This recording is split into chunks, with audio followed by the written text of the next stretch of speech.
할렐루야. 오늘도 새날을 주신 하나님을 찬양합니다. 요즘 날씨가 계속 더워지고 있죠.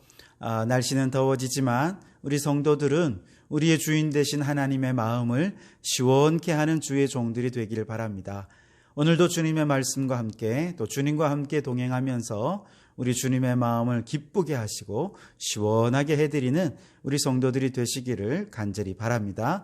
자, 오늘 이 아침 우리에게 주시는 하나님의 말씀은 누가복음 3장 21절과 22절 말씀입니다. 제가 봉독해 드리겠습니다. 백성이 다 세례를 받을새 예수도 세례를 받으시고 기도하실 때에 하늘이 열리며 성령이 비둘기 같은 형체로 그의 위에 강림하시더니 하늘로부터 소리가 나기를 너는 내 사랑하는 아들이라 내가 너를 기뻐하노라 하시니라. 아멘. 누가복음에서 사도행전을 관통하는 가장 중요한 세 주제어가 바로 성령, 선교, 교회라고 말할 수 있습니다. 바로 이 세 가지 단어를 연결해서 한 문장으로 만들면 바로 성령 충만한 교회가 선교의 사명을 완수해낼 수 있다, 이렇게 표현할 수 있지 않겠습니까? 누가가 지금 누가복음과 사도행전을 통해서 우리에게 전해주는 핵심적인 내용이 바로 그것이죠. 그리고 또한 예수님께서 성령으로 그렇게 사역하셨던 것처럼 교회도 역시 성령으로 사역해야 한다는 것을 얘기하고 있죠. 우리가 주님의 교회라고 한다면 우리 한 사람 한 사람이 이처럼 성령 충만함으로 주님의 사역을 감당할 때 비로소 선교의 열매들이 맺혀지게 될 것입니다. 교회는 교회다워지겠죠. 자, 오늘 말씀도 계속해서 보시면 이제 예수님께서 세례 요한에게 세례 받으시는 내용이 이제 오늘 본문의 말씀인데요. 자, 이때 성령께서 비둘기 같은 형체로 강림하셨고 하늘로부터는 성부 하나님께서 예수님을 사랑하는 아들이라 그렇게 인쳐주시는 소리가 들렸다고 말씀하십니다. 그러니까 삼위일체 하나님께서 지금 동시에 이곳에서 역사하고 계시는 아주 특별한 그런 모양을 보게 됩니다. 자, 여기서 오늘 두 가지를 좀 주목해 보려고 하는데요. 우선 첫째는 성령님은 언제 강림하셨는가 하는 것입니다. 자, 하늘이 문이 열리고 성령님께서 강림하셨노라고 오늘 본문은 말씀하고 있죠. 자, 그렇다면 그동안은 하늘의 문이 닫혀 있었다는 것 아니겠습니까? 언제부터 닫혀 있었을까요? 구약의 가장 마지막 선지자인 말라기 선지자, 그가 메시아에 대해 예언을 한 이후에 약 400년 이상을 하늘의 문이 굳게 닫혀져 있었고 그동안에 하나님의 말씀의 계시가 어디에서도 들리지 않았던 참 하늘의 문이 닫혀져 있는 그런 시간들을 보내야 했었던 것이죠. 그동안에 참 여러 가지 일들이 많이 있었는데 그 중에 첫째는 유대교라고 하는 아주 이상한 율법주의적인 종교가 만들어졌다는 것이죠. 그들은 여전히 하나님을 섬기고 있었고 여전히 율법을 준수하며 실천하며 산다고 자부했지만 그러나 그들은 진리를 제대로 알지 못했고 하늘의 문이 닫혀져 있기에 하나님의 말씀을 제대로 이해하지 못하면서 율법을 율법주의로 만들어버렸고 예수님을 보면서도 하나님의 아들로 깨닫지 못한 채 예수님을 십자가에 죽여버리는 정말 하나님을 대적하는 일을 하고 만 것이죠. 이처럼 유대교를 통해 이스라엘 백성들은 큰 영적인 방황의 길을 걷고 있었습니다. 뿐만 아니라 하늘의 문이 닫혀져 있는 동안 이 백성들이 하나님 앞에 아무리 기도해도 기도 응답을 받을 수가 없었습니다. 왜냐하면 죄사함의 길이 막혀져 있었기 때문에 그렇죠. 아무리 제사 행위를 했다 하더라도 하늘의 문이 닫혀져 있으니 죄사함을 받을 수가 없었고 죄가 하나님과 우리 사이를 가로막아서 아무리 기도를 해도 기도를 응답받을 수가 없는 바로 그런 시대를 저들은 살고 있었던 것이죠. 뿐만 아니라 하늘의 문이 닫혀지면서 모든 관계가 깨어져 버리고 말았습니다. 사랑하며 살아야 할 사람들이 더 이상 사랑하지 못한 채 싸움과 다툼과 미움과 분노와 증오와 분열과 분쟁 가운데서 고통당할 수밖에 없었던 것이죠. 자, 그런데 이제 예수님께서 오셔서 하늘의 문을 열어주십니다. 그리고 그 열린 하늘의 문을 통해서 성령께서 강림하셨습니다. 그렇게 강림하신 성령님께서는 예수님과 함께 이스라엘의 영적 방황을 끝내고 구원의 길을 열어주셨습니다. 성령님은 죄인들의 죄를 씻어주시고 부르짖는 기도에 적극적으로 응답해 주실 것입니다. 또한 성령님은 평안의 맨원줄로 하나 되게 해주셔서 모든 깨어진 관계들을 회복시켜 주실 것입니다. 성령님은 하늘의 문을 여시는 예수 그리스도와 함께 우리 가운데 임재하셔서 이와 같이 놀라운 일들을 행해 주시는 것이죠. 자, 그렇다면 우리 가운데도 하늘의 문이 열려야 되겠는데 예수님은 어떻게 하늘의 문을 여셨습니까? 오늘 말씀 21절에 보면 기도로 여셨습니다. 예수님께서 세례 받으시고 기도하실 때 하늘의 문이 열렸다, 그렇게 말씀하지 않습니까? 그렇습니다, 여러분.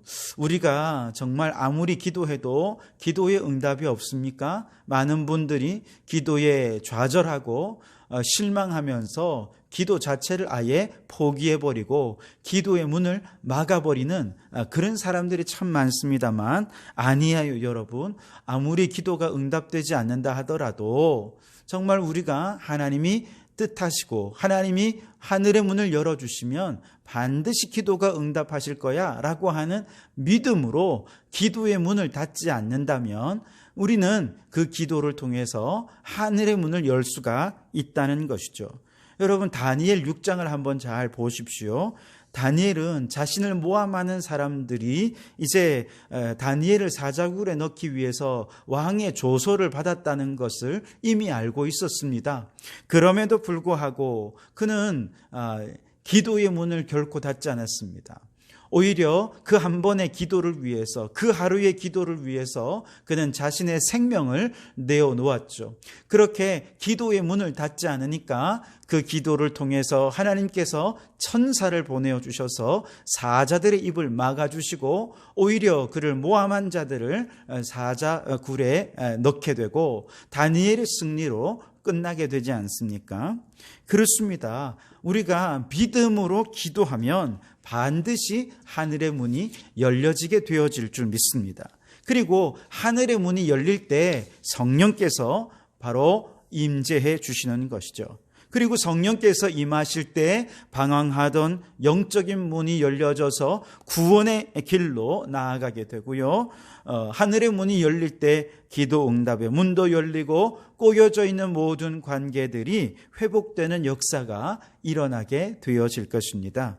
그러므로 여러분, 성령님은 믿음의 기도로 하늘의 문을 여는 사람에게 임재해 주십니다. 여러분, 오늘도 기도에 포기하지 마시고 기도를 통해서 하나님께서 반드시 응답하실 것을 기대하면서 하나님께 간절히 기도하면 하늘의 문이 열려지고 하늘의 문이 열린 그 문을 통해서 성령께서 우리의 가정에 임하시고 직장에 임하시고 사업장에 임하셔서 여러분의 삶을 통해서 하나님의 위대한 역사들이 나타나게 되어질 줄 믿습니다. 성령님께서 우리 교회 가운데 임재해 주실 때 우리 가운데 부흥의 역사도 경험되어질 줄 믿습니다. 그러므로 여러분, 기도로 하늘의 문을 열어가는 성도들이 되시기를 주님의 이름으로 축원합니다. 뿐만 아니라 두 번째로 주목할 것이 있는데요. 성령님은 오늘 말씀에 비둘기 같은 형체로 임하셨다 그랬죠. 이때 비둘기 같이라고 하는 말은 실제 비둘기가 아니었다는 것이죠. 다만 비둘기 같은 어떤 새의 어떤 모양으로 그렇게 임하셨다 하는 건데, 사실 새의 형체도 굉장히 다양하지 않습니까? 기왕이면 좀 더 날개도 크고 멋있는 저 독수리 같은 그런 새의 형체로 임하셨다, 이렇게 해도 되는데 굳이 비둘기 같은 형체로 임하셨다, 그렇게 말씀하신 이유가 무엇일까요? 바로 그 비둘기의 해답이 있는데요. 우선 성경에 보면 비둘기는 구원의 소식을 전해주고 희망의 소식을 전해주는 동물이죠. 창세기 8장에 보면 이제 노아가 홍수 심판이 끝난 다음에 까마귀와 비둘기를 방주에서 내보내지 않았습니까? 그런데 까마귀는 시체 뜯어 먹느라고 돌아올 생각을 하지 않았어요. 하지만 비둘기는 땅이 말랐다라고 하는 표시로 새 감람나무 잎사귀를 입에 물고 돌아오게 된 것이죠. 이때 새 감람나무 잎사귀를 물고 있는 비둘기는 구원을 상징하는 것이고 새로운 희망을 상징하는 것입니다. 그런데 성령님께서 이와 같이 비둘기의 형체로 강림하셨다라고 하는 것은 이제 성령님께서 예수님과 함께 행하실 모든 사역이 우리에게 구원의 길을 열어주시는 사역이고 새 희망을 보여주는 사역이 될 것이다 하는 것을 상징적으로 보여주고 있는 것이죠. 뿐만 아니라 비둘기는 독수리 같은 맹금류가 아니지 않습니까? 아주 순한 새입니다. 그래서 성경은 비둘기를 어떤 평안 혹은 평화 이런 것의 상징으로 우리에게 또한 보여주고 있어요. 시편 55편 6절 말씀에 이렇게 말씀하십니다. 나는 말하기를 만일 내게 비둘기같이 날개가 있다면 날아가서 편히 쉬리로다. 그러니까 이때 비둘기는 쉼과 평안을 의미하는 것 아니겠습니까? 또한 아가서 1장 15절에 내 사랑아 너는 어여쁘고 어여쁘다 내 눈이 비둘기 같구나. 그러면서 정말 이 비둘기를 순수와 또 사랑의 상징으로 보여주고 있는 것이죠. 마찬가지로 성령님께서 비둘기 같은 형체로 임하셨다라고 하는 것은 이제 성령님께서 예수님과 함께 앞으로 사역하시는 모든 사역들이 이처럼 정말 하나님께서 원하시는 평화의 사역, 평안의 사역, 온 백성들에게 그렇게 평안을 주는 사역, 또 사랑을 나누는 사역, 그런 사역들이 될 것이라 하는 것을 말해주는 것이죠. 그리고 또한 이러한 평안과 또 사랑의 사역은 예수 그리스도의 온유와 겸손의 성품으로 가능해지게 되는 것이죠. 고난당하시지만 예수님은 저들을 원수처럼 대하지 않으셨습니다. 고통을 한 몸에 받으시면서도 주님은 그 모든 고통을 그저 묵묵히 다 참아내셨습니다. 왜요? 죄인 된 우리를 구원하시기 위해서. 그렇죠.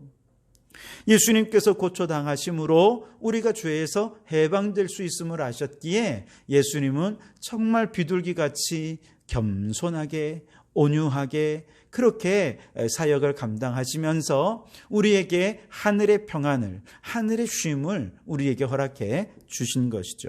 그래서 예수님께서 마태복음 11장에 너희는 내게 와서 내 멍에를 메고 나의 온유와 겸손한 이 성품을 좀 배워라. 그렇게 말씀하지 않습니까? 중요한 것은 예수님께 임하신 성령님이 오늘 우리에게도 동일하게 임하셨다 하는 사실입니다. 그렇다면 우리도 성령님을 모시고 구원의 기쁜 소식을 전하는 비둘기 같은 사명을 감당해야 할 줄 믿습니다. 비둘기같이 온유하고 겸손한 성품으로 우리가 이웃들에게 평안을 주고 평화를 선포하는 그런 사역을 감당해야 할 줄 믿습니다. 그러므로 여러분, 오늘 우리가 믿음으로 기도하여서 하늘의 문을 활짝 열어가는 저희들이 되기를 바랍니다. 그 열린 문으로 성령님께서 비둘기같이 우리 가운데 임재해 주시면 우리의 모든 삶을 통해서 구원의 역사가 나타나고 온유 겸손한 성품으로 이 세상 속에 사랑과 희생과 헌신과 주님의 뜻을 이루는 귀한 일꾼으로 쓰임받게 되어질 줄 믿습니다. 여러분, 내 고집, 내 성질, 내 성격 이거 다 성령님과 예수 그리스도로 말미암아 완전히 새롭게 되어서 온유, 겸손한 성품으로 구원의 기쁨 소식을 전하는 우리 모든 성도들이 되시기를 주님의 이름으로 축원합니다. 기도하시겠습니다. 하나님, 오늘도 새 하루를 말씀으로 열어가게 하시니 감사합니다.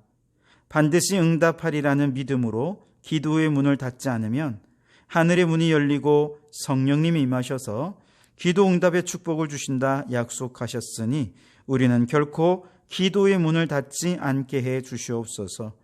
주님께 임하셨던 성령님이 오늘 우리 안에도 임재하신 줄 믿습니다. 그러니 이제 우리도 비둘기처럼 온유 겸손한 성품으로 우리의 성품을 변화시켜 주셔서 어디서 누구를 만나든 구원의 기쁜 소식을 전하는 자, 새 희망을 선포하는 자들이 되게 해 주시옵소서.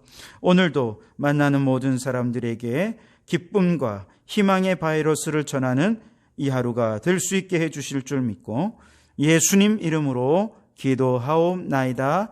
아멘.